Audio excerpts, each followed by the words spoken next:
also took the opportunity to discuss issues of bilateral cooperation and trade and economic cooperation between our two countries. We know that for a very long time, our countries trade amongst each other. Our people travel freely amongst each other. There's a big Malian population living in Ghana. They are involved in business. They are settled peacefully in Ghana. They're actually citizens of both Ghana and Mali. And so we had the opportunity to discuss how we can make our economic relations even stronger. And we also have a transit corridor. A lot of long-distance drivers, both Malian and Ghanaians, convey goods from our ports to Mali and transport goods from Mali back to our port for export.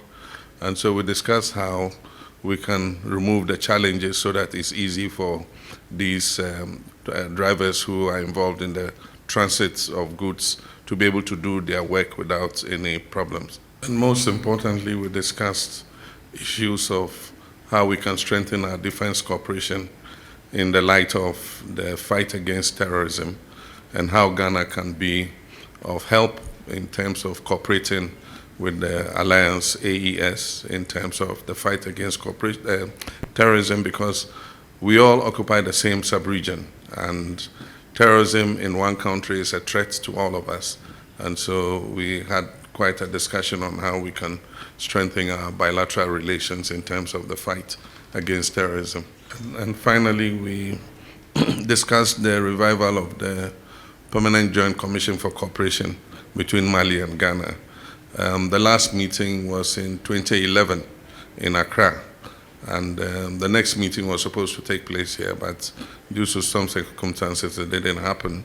And so we're looking to revive it so that as early as possible we can send our technical team to come and sit with our Malian counterparts and discuss how we can increase and strengthen the cooperation that exists between our two countries. We discussed it, and we recognize that there's been some issues of trust, problems with trust between the two groups. But at the same time, I think that we must establish mutual respect for each other. And I'm sure that if we're able to do that, we can continue to work together.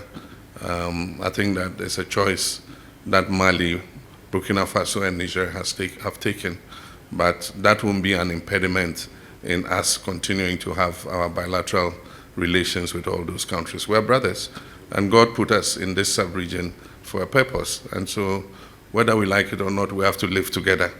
And so I think that we must establish a mutual respect between the AES and ECOWAS. And I'm sure that if we're able to build on that respect and trust, should be able to work together. I'm an old face because I've been president before. I've been chairman of ECOWAS before. But again, I'm a new face because I was just elected. And so Ghana is prepared to continue to play the role of a bridge between our two groups, the ECOWAS and the Alliance of Sahelian States.